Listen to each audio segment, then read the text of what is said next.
Hello, everybody. What's going on? I'm back.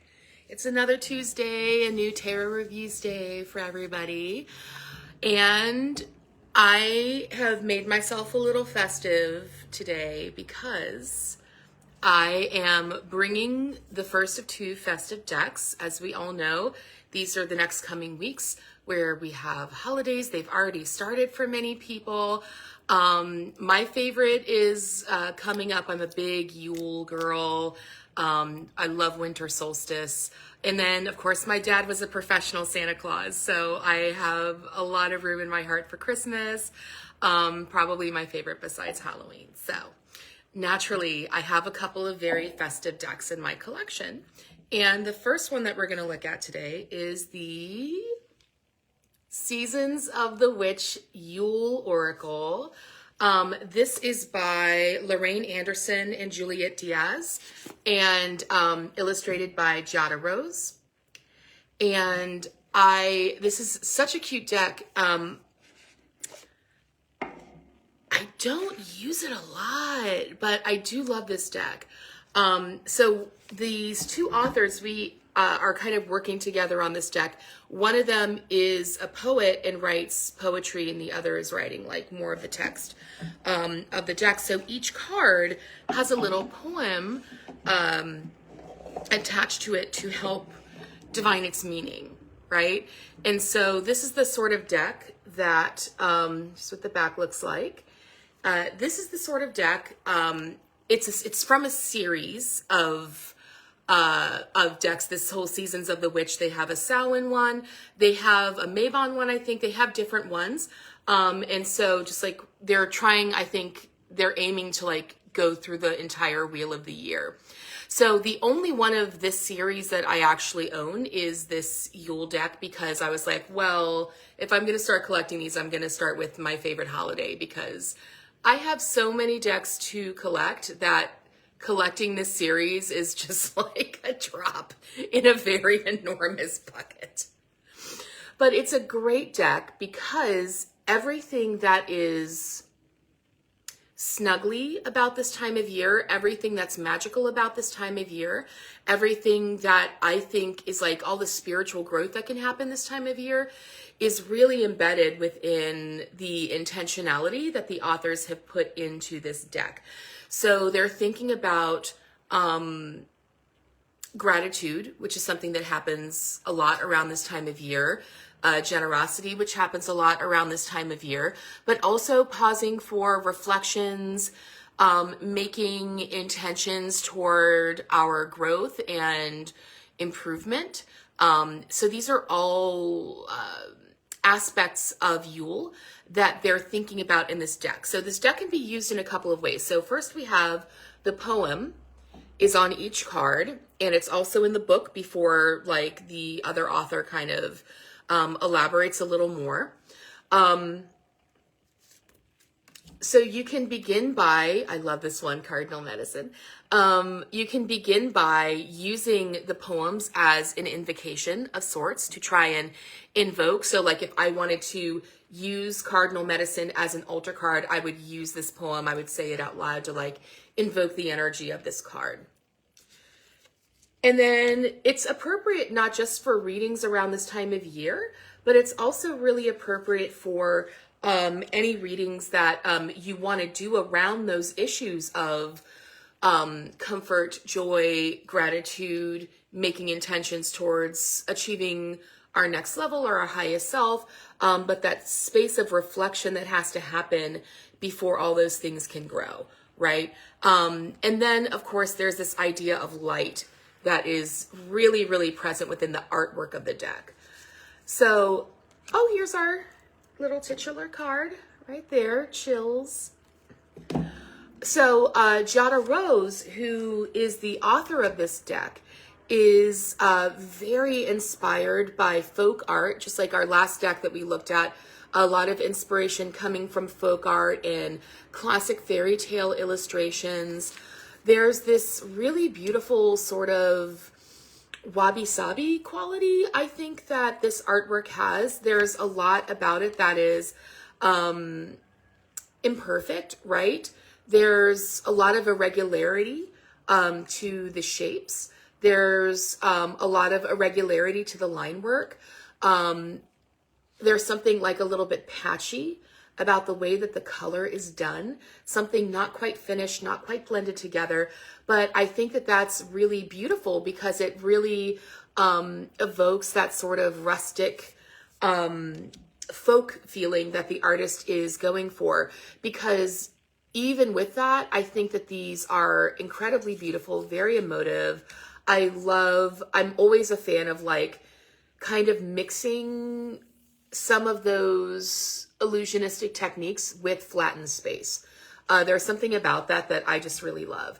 And then candles and light are all over this deck, obviously, because this is a time of year where we are thinking about creating our own light, where it's necessary for us to create our own light in the darkness, right?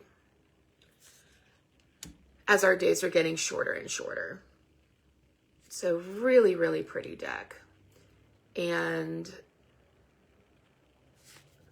so while, again, this is something I just sort of like to use around this time of year, it's something that, you know, the author's intent can be used pretty much at any time. Yay. Just like my dad. All right, let's give her a little shuffle. And oh my gosh, I love this gold foil that this has. Okay, so when it comes to decks for me, like look, my eyeliner matches it. When it comes to decks for me, I'm a big sucker for things like foil and embossing. As you can tell, I am not a minimalist.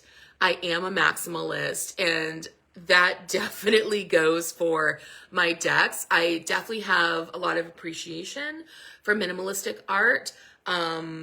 I really, really do, but I'm just like, I love having a lot of information to have to decipher, and bells and whistles like foil edges, it really kind of melts my butter. So let's give her a little shuffle-roo and see what she's got for you.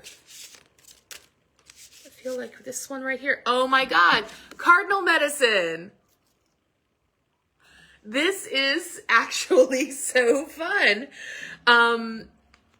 Because literally I just put a little bit of focus on this card. And so this is the one that kind of popped out, and they're like, hey, why don't we begin by saying more about cardinal medicine? I really do love this card. And cardinals are a really prominent symbol for a lot of people. A lot of people find synchronicity in cardinals, especially when it comes to like a mom or a grandmother.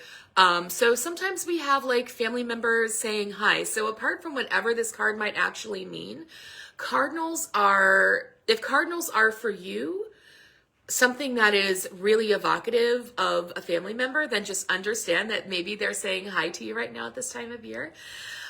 This is a time of year that used to be almost as scary as Samhain. Like a Christmas Carol, right, is a ghost story. And so there is this same thinning of the veil that began at the 1st of November, where it's at its thinnest. It's still rather thin, especially as we're going into these darker days, these days where there's less sunlight, and these days where we're supposed to be like, you know, reflecting on ourselves, on our year, on what we want to accomplish, right? So this is a great time. So cardinal medicine for me, in some ways, definitely speaks to our beloveds, right? Beyond the veil that you might associate with a cardinal, kind of coming in and saying, hi, I love you, what's going on, whatever. Like if you're celebrating anything this time of year, I love you when I'm with you, right? So let's also look at the poem that the author has given us. Thyself bleeds of sacredness, an honor fit for the gods. You are worth all the seas and all the skies and all the desires you hold inside. Maybe we'll think about that as like an ancestral message today, right?